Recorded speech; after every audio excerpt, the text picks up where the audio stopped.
All right, this is kind of a pilot. What I want to do is do a little limud, and let's see if this is helpful. And if it's helpful, we can turn this into like a weekly thing or something. We can open up a Patreon.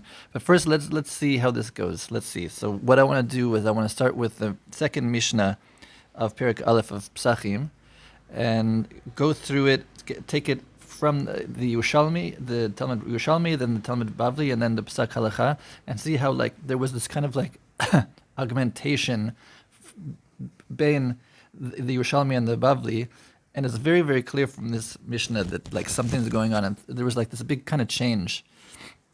So let's go through it. So the Mishnah bet is Ein chosheshim shema girra chulda mibayit levayit u'mimakom lemakom dim ken mechatzer lechatzer u'meir leir ein advar sof.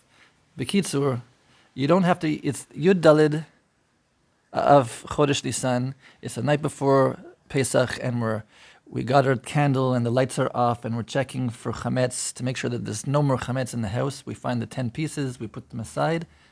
We're good. There's no chametz. You did the mitzvah. You're amazing. And that's what the Mishnah is saying, is like, you don't have to worry. You did it already. You don't have to worry that a rat came into the house with a piece of chametz. Because if you think like that, then you would then have to worry that that from the chatzer, it came from another chatzer. And then if you worry about that, you would have to worry that it came from a different city to your city, and there's no end.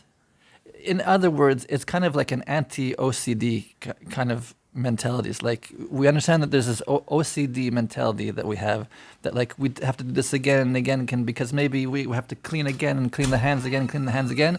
No, no, no, no. You're good. You did it. And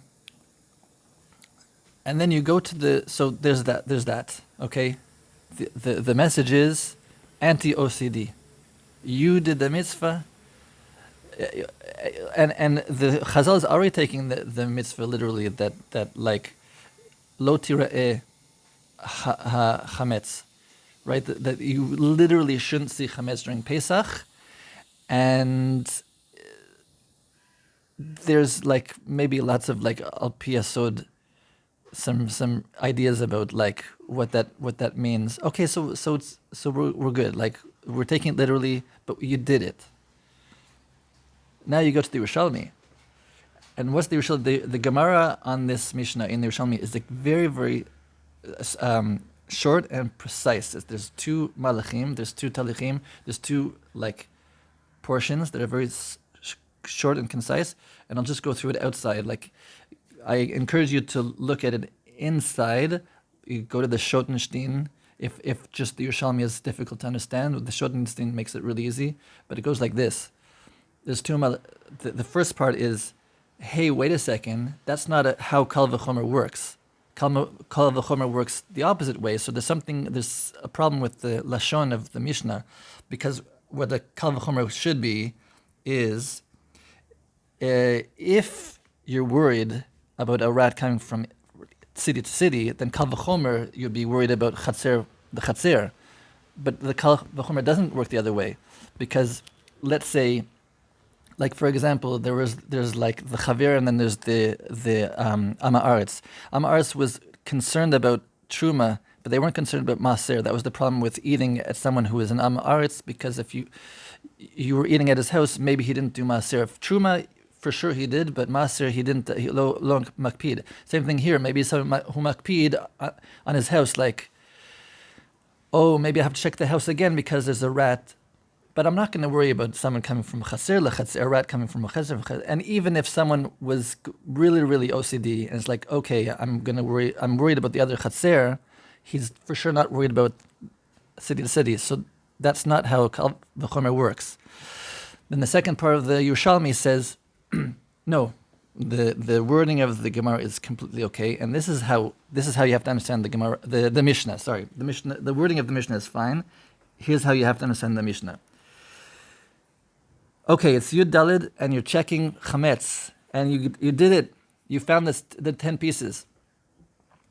But wait a second. There's 3 rooms in the house, so you check the first room. Now you go to room number 2.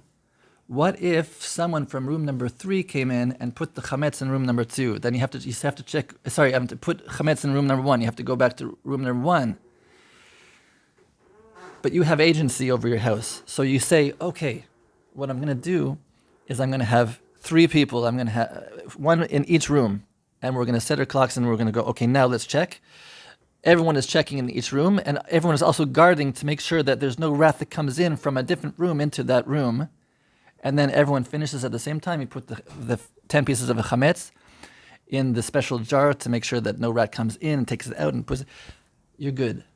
But you don't have agency over the other houses in your chatzer.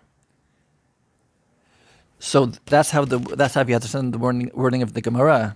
That okay, you're super like OCD, and you're like, okay, let's really make sure that we got the house chametz free.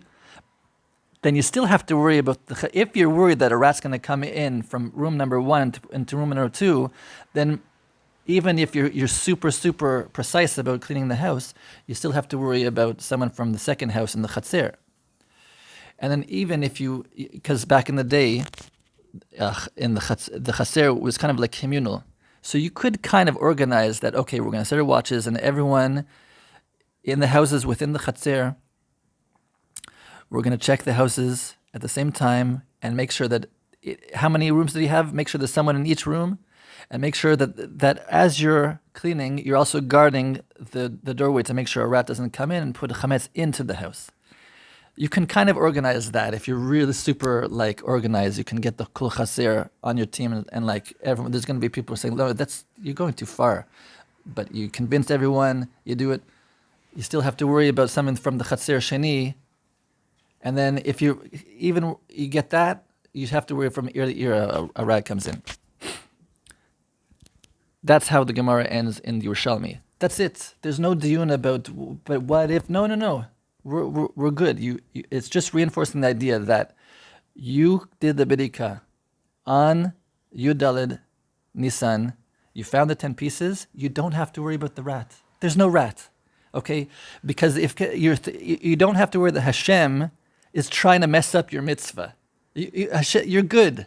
You did the mitzvah. You did bidikat chametz. You were not going to see chametz on Pesach, and Hashem is not going to send a rat to mess up the mitzvah, and then you have to check no.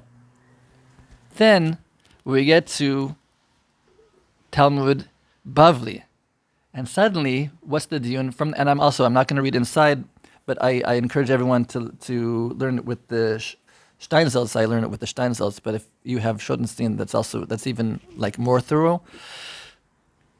They get into, wait a minute. Okay, you don't have to worry about a rat, but what if you see that there's a rat? You saw a rat, and he had chametz in his house. Then what do you do? And then you have to check the house again, right? And there's and then someone says, no, because even if you saw him with the bread, for sure he ate the bread. You don't have to worry.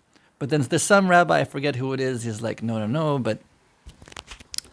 And it's like, just go and look at it, and we're just going to skip all the diyunim, and then based on these diyunim in the Talmud Bavli, you get to the Shulchan Aruch. I have the Shulchan Aruch with me right here. It's mirrored, so it's backwards a bit. And based on that, you have like 3 specific halachot about that. No, you'd really have to check your house again because of this rat. And it's going against the spirit of what this Mishnah was all about, what it's coming to tell you, and what the Yerushalmi was reinforcing. But somehow the rabbis of the Bavlim, the rabbis of Talmud Yerushalmi, they're more connected to the tradition. They didn't leave the land. It was the rich rabbis that were able to leave after they went through the genocide of the Romans, and they're able to stay. They stayed connected to the clothes and the tradition and the everything. The rich rabbis, they went to Bavel. Now it's also many generations later. They're a little bit disconnected, and they're saying, no. You do have to you be OCD. Check the house again, and the Shulchan Aruch They did Pesach halacha based on the Bavli, not the Yerushalmi. And I'll just give a couple. Tziburim shel matzah. This is din shel mi shebadak v'lo matzah mispar kikorot. Wait a second. Yeah. Sheiniach. This is siman taf lamed tet in the Or Chaim of the Shulchan Aruch. Tet tziburim shel matzah ve'echad shel chametz uva achbar v'natal v'lo yadanu v'im natal chametz. Or im natal matzah. So you have 10 pieces of matzah and you have 1 piece of chametz. A rat comes, takes one of the pieces. He might have taken the chametz, he might have taken the matzah. Chances, 9 out of 10 chances, he's taking the matzah, not the chametz. But maybe he took the chametz, and then he goes into the house. V'nichnas levayit baduk. He goes into a house that was already checked, that there's no chametz. There's no chametz. Tzarich lachzor levdotko. Lefi Shulchan Aruch, you have to go back, and you have to check the whole house again, because of sfek sveka. It's sfek sveka, safek. If he took the chametz, or he took the 9 out of 10 chances he took the matzah, and sfek sveka, there's safek that even if he took the chametz, he took it to eat the chametz. Even if he put it in the house, he ate it. It's not there. You have to check it again. And there's 3 more specific halachot that were pasak al pi hadiyun of the Gemara Bavli about this rat. I'll go. You check it out for yourself. I made my point already that there was this big augmentation bein Yerushalmi v'Bavli, and don't let OCD win. You're good. You did the mitzvah. You're good. Hashem loves you.